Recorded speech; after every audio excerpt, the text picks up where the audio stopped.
आपका पार्ट है क्लास 10 का नियंत्रण एवं समन्वय।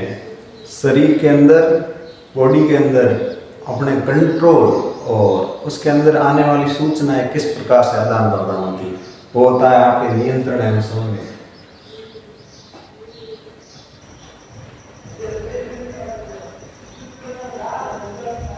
अब देखो यहाँ आ जाओ, एक एक नंबर के क्वेश्चन है, ज्यादा बड़े नहीं।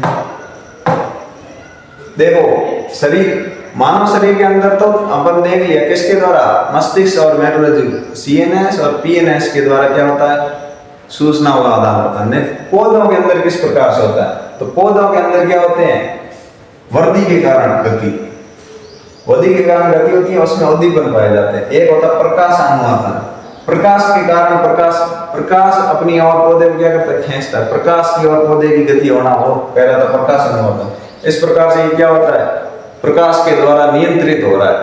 उसके बाद गुरुत्वाकर्षण, जमीन के अंदर पृथ्वी की तरफ या दूर गति, जैसे जड़ का किसकी, जमीन के अंदर की ओर ग्रो करना, ये क्या कहलाता है, गुरुत्वानुवर्तन, गुरुत्व बल के कारण। तीसरा रसायन के कारण, पौधे कुछ ऐसे रसायन छोड़ते हैं जिसके कारण क्या होती है, उसकी गति होती है। जैसे आपकी पराग नली अंडाशय की तरफ चली जाती है, उसको बोलते हैं आपके रसायन अनुवर्तन। जलानुवर्तन, जल की और किसी भी जड़ों की गति या पादप के किसी भी भाग की गति, वो कहलाती है आपकी जलानुवर्तन। इसके अलावा इसके नियंत्रण और समन्वय का कार्य करने वाले हार्मोन होते हैं पौधे के अंदर।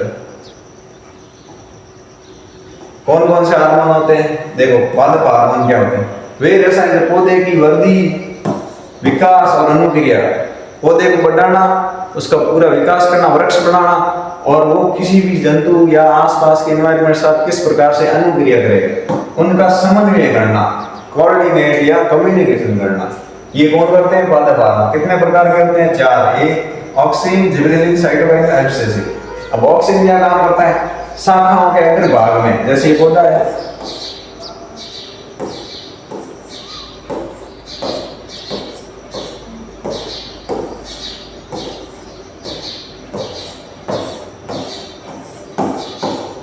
तो ये शाखा है आपके, मान लो ये शाखा, इस भाग में क्या पाया जाता है, ऑक्सिन हार्मोन पाया जाता है, जो कोशिका की लंबाई में वृद्धि करता है।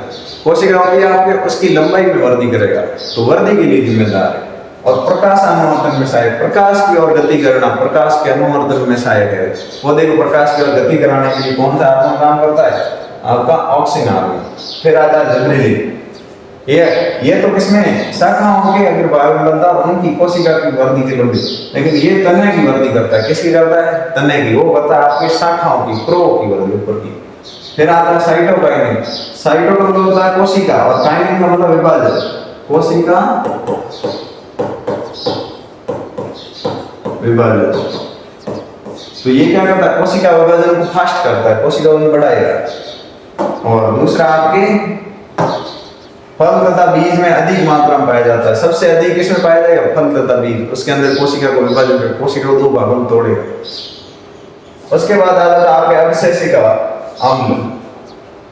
अवशेषिका अम्ल क्या होता है, ये वृद्धि को रोकता है, ये दोनों को, ये वृद्धि कर रहा है, ये भी तने की वृद्धि में सहायक है। लेकिन अवशेषिक, इसका देन दोनों का उल्टा है, ये क्या करता है, वृद्धि को रोकेगा, वृद्धि को संतुलित करेगा, पत्तियों का मुरझाना, और इसको सबसे इंपॉर्टेंट तनाव हार्मोन भी कहते हैं।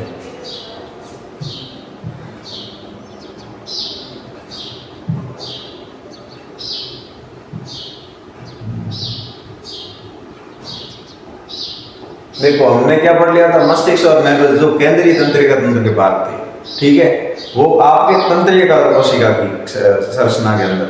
दूसरा अपन ने पढ़ा था नियंत्रण और समन्वय का कार्य शरीर के अंदर कौन करता है, अंतःस्रावी ग्रंथियां। पहला करता है तंत्रिका तंत्र, दूसरा अंतर। अंतःस्रावी ग्रंथियां क्या होती है, वे हार्मोन, ये रसायन जंतुओं की क्रियाएं, विकास, वृद्धि और समन्वय करते हैं। जंतु के अंदर वृद्धि, विकास और समन्वय करने का काम करते हैं हार्मोन। अंतःस्रावी ग्रंथियां वे ग्रंथियां जो अपने उत्पाद को रक्त के अंदर, जो ग्रंथि अपने स्राव करेगी कोई भी फ्लूइड का, वो किसके अंदर डालेगी, रक्त में। किसमें, रक्त में। जो हार्मोन कहलाते हैं, जो क्या कहलाते हैं, हार्मोन।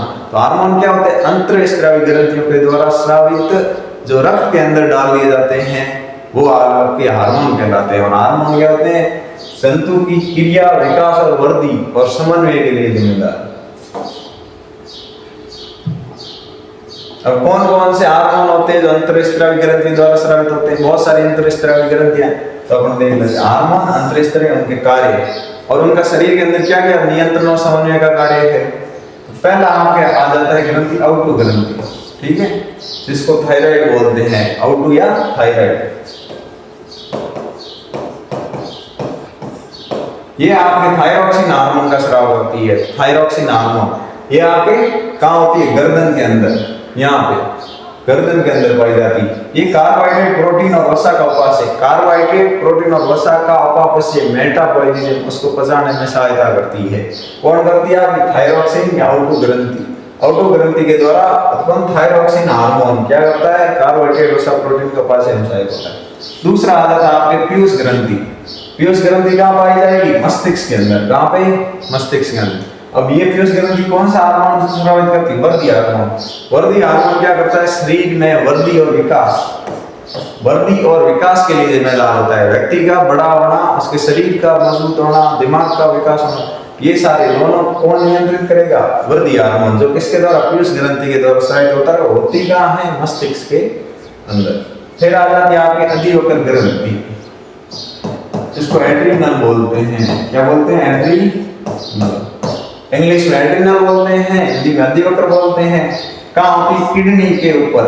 ऐसी किडनी होती है, इसके ऊपर यहाँ पाई जाती है, दोनों किडनियों के ऊपर पाई जाती है। उसको क्या बोलते हैं? आपके एड्रीनल। क्या बोलते हैं? एड्रीनल, ठीक है। ये क्या करती है? एड्रीनलिन हार्मोन का स्राव करती है। एड्रीनलिन, एड्रीनल ग्रंथि, एड्रीनलिन हार्मोन क्या करता है? ये बीपी, ब्लड प्रेशर, रक्त का जो शरीर के अंदर रक्त किस गति से काम करेगा ये नियंत्रित करेगा। हृदय की धड़कन, वही बीपी आदि का नियंत्रण आपातकाल में। क्रिटिकल सिचुएशन, इमरजेंसी में क्या करती है?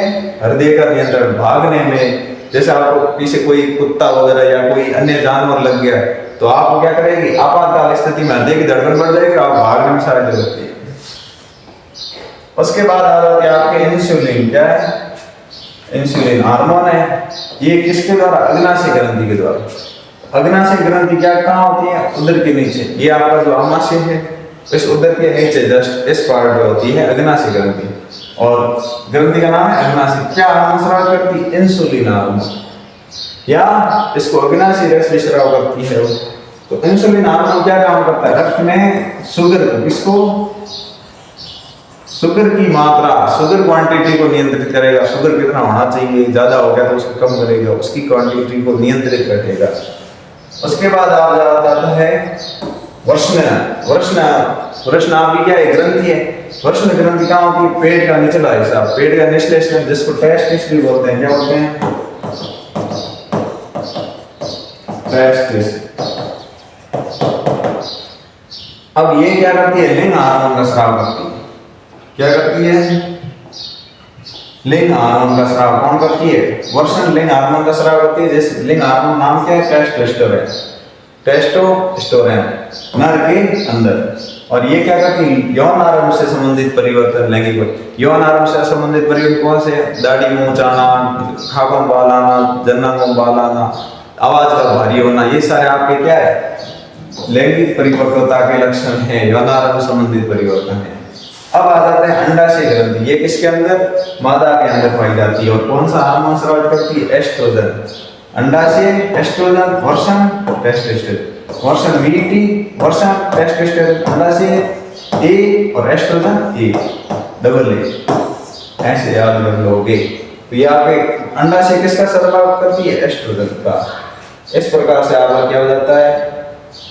चैप्टर खत्म हो जाता है। देखो मोस्ट इंपोर्टेंट क्वेश्चन ये थे, बेसिक पार्ट को समझने का स्ट्रक्चर ये था। किसी में जो सारे इंपोर्टेंट क्वेश्चन थे, आपने चित्र देख लिए, तंत्रिका कोशिका देख ली, मस्तिष्क देख लिया। उसके अलावा पौधे समझने किस प्रकार से करते हैं, हम अंतःस्रावी ग्रंथि कौन सी और उनकी कार्य